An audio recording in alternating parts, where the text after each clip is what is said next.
And things got really bad with the company at one time, and I was losing money. I had high turnover. My mind was in a mental fog. I didn't know how to run everything. I had about 80 employees at that time, and I was like, this isn't going to work. And I was so scared to tell anybody that I didn't know what to do anymore. That I had grown to that point that I didn't know how to go to the next level. I didn't know how to keep managing things. It scared me to death. And I was afraid that if I told my leadership team or my managers and stuff that I didn't have the answers, that they would go, well, then we're out of here.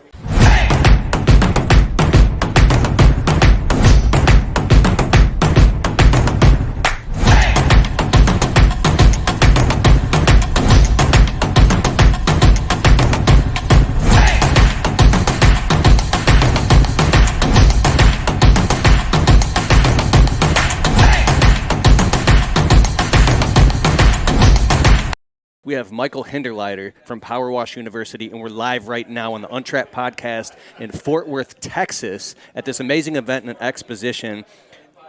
Michael Hinderliter, this is the guy right now. If you're in the green industry, lawn care, landscaping, pressure washing, soft washing, window cleaning, I was just sitting down and we were eating lunch together. I'm like, man, you've scaled multiple businesses to $10 million with 80 employees. And then I find out that this guy actually, he's been through some tough times, and that's what I want to put him on the spot on this podcast right now. What's up, Michael Hinderliter? Tell us about yourself. Sure. Been in the power washing business since 1985. Was fortunate enough to have my dad as what you would call the OG, as a lot of guys refer to. And when we were, a few years ago, you called me the OG. I said, well, really, my dad's the OG of the OG, right? Because he started out in '73 in the power washing when it's in its infancy. And so I had the opportunity to get into power washing because I went to his business and learned how to fix equipment and repair it. And as habit, in high school, kind of butting heads with Dad. I want to do my own thing. But he saw an entrepreneurial spirit in me, and he encouraged me to go out and do that. And got me started with my first power washer. So I went out and started doing fleet washing on the weekends, worked my way through college. After graduation, did a few job interviews and realized I just had the entrepreneurial spirit, didn't want to work for somebody. So I kept washing, doing fleet washing, got into kitchen exhaust cleaning, and eventually bought out my dad's business, and that's where I am today. Oh, that's where you are today, huh? Yeah. So over 36 years as a contract cleaner. So we still do the contract cleaning besides selling equipment and doing training. Mm-hmm. Now, how did you get here, and what did you go through? Specifically, when we were sitting down, there's a whole event going on inside there right now with a few hundred people learning and growing. Joshua Latimer, Brandon Vaughn, Bobby Walker, and Jason Guyman, and a lot of great minds in there. And we're learning a lot. But when I was talking to you, you said agoraphobia. Yeah. That you went through. That's a big deal. Yes. Agoraphobia. Agoraphobia. I apologize. Yeah. So when I was in college, it actually started when I was in high school. And like a lot of guys, I had this concern over getting to date, and I was kind of shy. And for whatever reason, I didn't have a problem talking to you or socializing with people, but I had a long-distance relationship with a girl that lived in another state. And so when I went to see her, I had all this mental buildup before I went to see her. And when I was there, before I left, I ended up throwing up. I was like, what is wrong with me? Why am I throwing up? That makes no sense to me. And I, in my mind, just kept playing that back over and over and over. And as I thought about it, I kept thinking, well, what other problems is this going to create? And I get nervous because I realized it was because I had thought about it so much, and then I get more and more nervous and more nervous. So as I went into college and stuff, it expanded and it grew. And I became agoraphobic to the point that if I knew I was meeting somebody new, I would get super nervous. Or if I knew I had a social situation I had to be in, I got extremely nervous about it. And I would get to where I couldn't eat. My hands would get sweaty, and I would get chills. Even though I was sweating, I would chill. I'd be cold, and sweat's pouring off of me. So those kind of things were happening, and I realized I was getting to the point that I didn't want to get out of the house anymore. But I had all this turmoil inside me that wanted to do things with my life, and I wanted to go travel, and I wanted to date and have a girlfriend and all that kind of stuff, and I wanted to meet people, but my mind was telling me you can't because you're going to fail. People are going to think all these bad things about you. You're not going to say something right. So eventually I just I got to get help. I got to do something. And I was listening to the radio one day, and I'll never forget the name of the program. I don't think they're around anymore, but it was called Tear Up. And they were looking for people to join in and get coaching on how to get over they didn't call it agoraphobia. They called it something. It's just social anxiety. That's what they said. But later in my life, I realized there was a term for it, and that's when I found out it was agoraphobia. And so I joined this group. It was a really small little group, and they gave us this book, and we worked through it. And one of the things that really profoundly impacted me in that learning was that a lot of people that suffer from it are very hard on ourselves. So we don't really listen to everybody's compliments or how you're doing or you look great. We completely discount all that. And we're like, no, we're not. You missed this right here. You didn't see that. Or, we are our worst critics. And we get so into our mind at being our worst critics that, and it's taken me a long time to get past. That helped me a lot going through that program. But once I got through that, I started realizing, well, if I can be my worst critic, why can't I be my best cheerleader? Right? And encourage myself to do good and be a good person and be thankful for what I do well. And when I fail, recognize that failure wasn't a loss, but it was something to build off of and to take to the next experience. So over time, I became less agoraphobic, and now I can get up and I can talk in front of a room full of people and not totally freak me out and not be able to sleep or eat for 5 or 6 days like I have in the past because we started PWNA. I was on the board, so I had to present at the first event. You started what? Power Washers in North America. Yeah. Was started in 1993. What are the websites associated with that real quick? Plug all that real quick so people know, and then go back to your story. Power Washers in North America is a nonprofit association that my dad started back in 1993 to help power washing contractors. Great association. And I was a founding board member of that association. The first event was about 250 people, and I had to go speak in front of them. And for 3 days, I didn't eat. For 3 days. And then I have to present. And I remember at a later event, of course, it took me years to get through this, and it was probably 8 to 10 years later, I was actually president, still struggling with this. And one of my friends come up to me and he says, Michael, you don't look so well. He goes, what's going on? And I wouldn't tell him because I was ashamed of it. And it wasn't until I could admit and get over my pride and tell people that I had a problem was I able to really let go of it and move forward. Because it had to get to the point where I accept who I am and I don't care or worry about what other people think. That's not easy to do. That's hard. Especially when you can be... We can allow pride to take over our lives. And that's what I was so prideful. I didn't want no one to know, and I didn't want them to be able to get in to that thinking that I had and possibly use that against me. You want to hide all the time. No. You know what? That's who I am. Embrace it. Dude, you're making me think so much, and amen to what you're saying. Like Quentin Howell, my friend behind the cameras right now, he's my friend who's a filmmaker. We're out here in Texas, and we're working together, and we got a hotel room together, and we're very, very close friends. We don't get to hang out much, so I literally found myself just talking about all these things last night, and then I'm going and beating myself up, saying, why was I talking so much? What was I saying? Am I being completely selfish? Oh, my God, I'm talking his head off. I should be asking him about his life. And all these things where you go into a scenario, and then you'll overanalyze the way you acted or was I appropriate? And I think that – so how do you, in business, in being a team leader and developing culture, because scaling human behavior. How have you taken what you've learned and then learned how to do that to scale a business and be a great coach so you can have employees do work? And mind you, pressure washing, power washing is, there's higher profit margins and things like that. If you wonder, if you're outside of the industry and you're like, what is this thing about power washing? Why are these guys so gung-ho about this? If you're in the industry and you see, like, this is a huge community of people that are crushing it. I'm just saying that there's a lot of opportunity in this. So, Yeah. There's great margins in power washing and knowing how to run your business and do that kind of stuff. But to take that experience I went through and how to apply that in my business, I think it taught me how to be more personable and to be transparent in who I am and recognize where my strengths are and allow other people that had better skill sets to do different things within the company.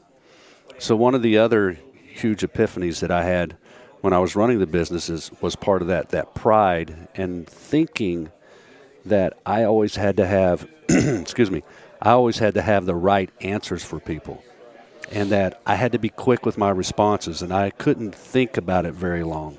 I thought that's what being a leader was. Like, you had to know. And if you didn't know, people were going to lose confidence in you. And so when it was a huge struggle for me for a while, and things got really bad with the company at one time, and I was losing money. I had high turnover. My mind was in a mental fog. I didn't know how to run everything. I had about 80 employees at that time, and I was like, this isn't going to work. And I was so scared to tell anybody that I didn't know what to do anymore. That I had grown to that point that I didn't know how to go to the next level. I didn't know how to keep managing things. It scared me to death. And I was afraid that if I told my leadership team or my managers and stuff that I didn't have the answers, that they would go, well, then we're out of here. But guess what happened when I told them?